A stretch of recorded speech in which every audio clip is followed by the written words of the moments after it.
Pernah gak sih kalian mangkel karena kota Malang macet, dan macet? Belum lagi pas ada kegiatan besar kayak wisuda. Dijamin, beberapa kilometer dari lokasi bakal merasakan gejala macet akut. Jalanan yang seharusnya dipakai berlalu lalang terpaksa dibuat parkir sama para pengendara. Bagi pemotor mungkin sudah menjadi hal wajib ya untuk menguasai skill rebutan jalan. Saling serobot dan potong-memotong dimaklumi sebagian besar pengguna jalan. Seolah mereka sepakat itu merupakan hal yang baik. Emang sih, masyarakat Kota Malang tuh nggak punya banyak pilihan ya terkait moda transportasi. Beda sama Surabaya, mereka punya bis kota. Sedangkan kalau Jakarta mereka punya Transjakarta dan MRT. Sedangkan kalau di Malang, palingan angkot, ojol, atau enggak kendaraan pribadi. Nah, karena dari itu, kita ini penasaran nih, gimana sih keadaan angkot sekarang ini? Aku Jul, selamat datang di Kapita Selekta.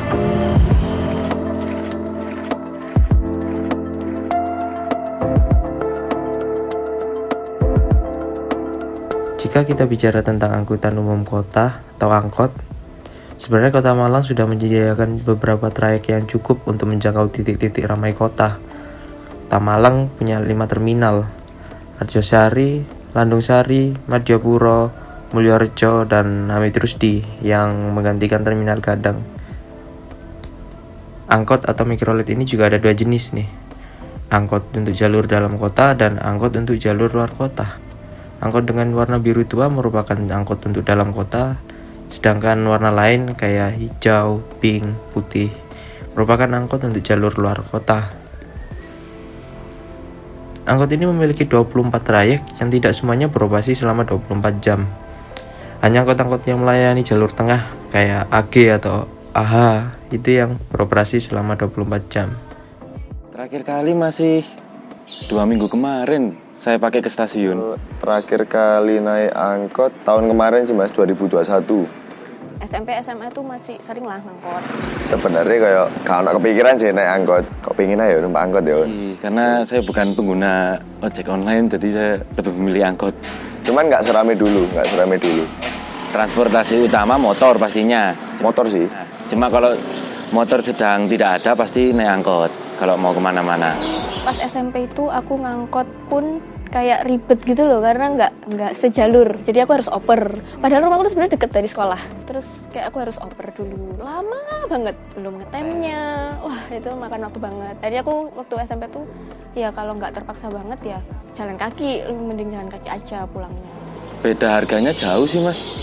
Kalau dari rumah saya ya, dari Singosari ke Malang itu kalau naik ojol bisa 15.000 sampai 20.000. Sedangkan naik angkot sampai Malang sudah cuma 5.000, udah sampai Suhat sini. Pokok mentok itu kalau naik angkot, kalau dari terminal ke terminal itu mentok 5.000 apa 6.000 gitu. Jauh lah bedanya daripada ojek online. Kalau ada waktu luang, kalau emang pengen kayak mau jalan-jalan, itu aku sempet sih waktu kuliah dulu. Enggak, pulang malam aja bisa naik angkot masian. Mentok itu kalau di Malang, mentok jam 4 kayaknya udah jarang ya. Tapi kalau dari Arjosari sampai ke rumah saya itu masih sampai malam masih ada. Apa ya, sing tak rasakno dulu ambek sekarang beda sih. Kalau dulu kan setiap aku naik angkot, aku selalu cari angkot yang kira-kira penumpangnya rame gak yo, sepi gak yo. Jadi cek gak desak-desakan loh mas. Cuman kalau sekarang ya kayak, sepi kabeh, ya wis. Kira yo sak ngawini ae. Menilik sejarah singkat angkutan Kota Malang, sejak 1989 muncul angkutan kebutuhan kota atau yang disingkat dengan angkutan kota. Angkutan kota ini memakai jalur tertentu yang telah ditentukan oleh pemerintah dan memiliki nama di setiap jurusan yang melewati jalur yang diterapkan. Tarif angkot ini terus mengalami perubahan seiring dengan naik turunnya harga bahan bakar. Sejak tahun 2000-an, masyarakat yang menggunakan jasa angkot ini tiap tahun semakin menurun. Salah satu penyebabnya adalah kalangan menengah yang dapat dengan mudah mendapatkan kendaraan pribadi dengan harga yang terjangkau. Selain itu, kenaikan tarif angkot serta kebiasaan ngetem juga membuat masyarakat memilih untuk menggunakan moda transportasi lain. Sekarang kan harus cepet kemana-mana, ya tuntutan waktu harus satset gitu loh. Kalau angkot harus oper-oper. Kekurangannya nggak bisa sampai di depan titik sih. Maksudnya kita pingin kemana nih, kan angkot nggak bisa, jadi kita harus jalan kaki. Sama kekurangannya lama. Jadi biasanya kalau dari rumah saya ke Suhat itu bisa makan waktu 30 menit sampai 45 menit. Karena kan angkot pasti ngetem buat nungguin orang gitu kan, itu sih kelemahannya. Cuma kalau dibandingin sama harga, saya lebih memilih lama daripada harganya yang lebih mahal, gitu aja sih. Dan jalurnya kan banyak banget toh. Bingung gitu loh. Mau kemana itu kayak jalan dulu ke jalan besar, nyegat gitu. Nah, masalah muncul di sini. Semakin mudah akses mendapatkan kendaraan pribadi, berarti semakin banyak kendaraan di jalan. Semakin banyak kendaraan di jalan, berarti ya, jalan bisa jadi tempat parkir dadakan alias macet. Perluasan jalan juga bukan selalu menjadi pilihan bijak. Apalagi di beberapa ruas jalan Kota Malang sudah mentok besarnya. Kalau maksa gedein jalan, bakal terjadi bottleneck di beberapa titik. Jalannya besar, pertigaannya sempit, jadi mirip leher botol. Emang gimana sih keadaan angkot saat ini?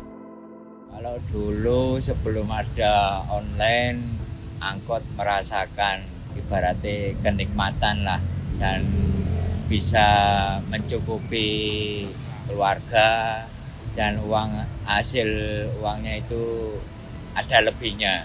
Berhubung sekarang itu zamannya udah beda, semenjak ada online kita berkurang. Buat penumpang sekarang sih cenderung ke online. Makanya kita cari uang waduh sulitnya minta ampun, apalagi kena pandemi kayak gini.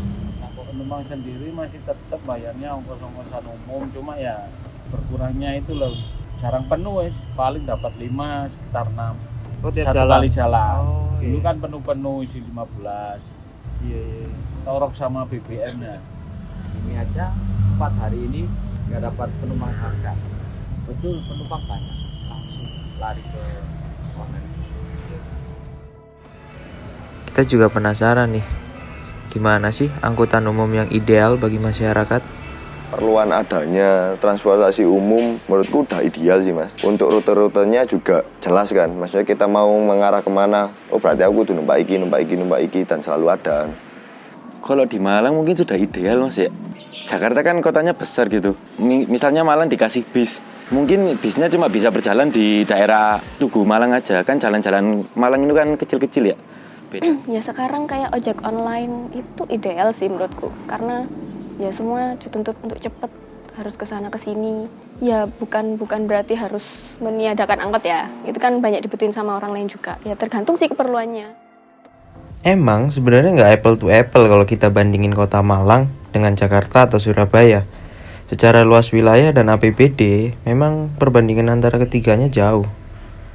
Mari kita coba bandingkan Kota Malang dengan Kota Bandung. Ya walaupun secara APBD juga lumayan, tapi secara luas wilayah bisa lah kita komparasikan.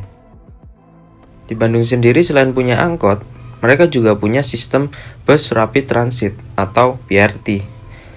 Pemerintah Kota Bandung mulai menguji coba sistem BRT ini di awal tahun 2022. Kerennya, masa uji coba ini digratiskan pemerintah sana sampai tahun 2024. Jadi masyarakat bisa kemana aja tuh dengan cuma-cuma. Keren gak?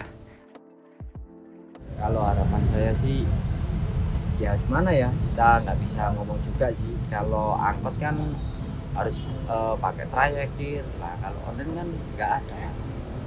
Tuh, kalau bisa sih, ayo sama-sama dibatasi.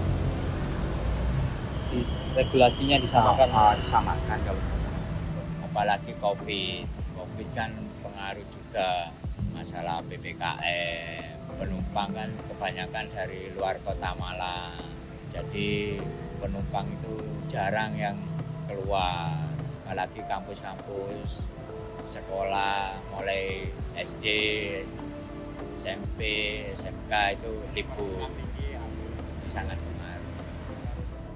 Gimana ini ngomongnya pemerintah ini, nggak ada tanggapan untuk kemajuan angkutan umum di Malang ini. Kurang diperhatikan. Iya, mungkin. kurang diperhatikan.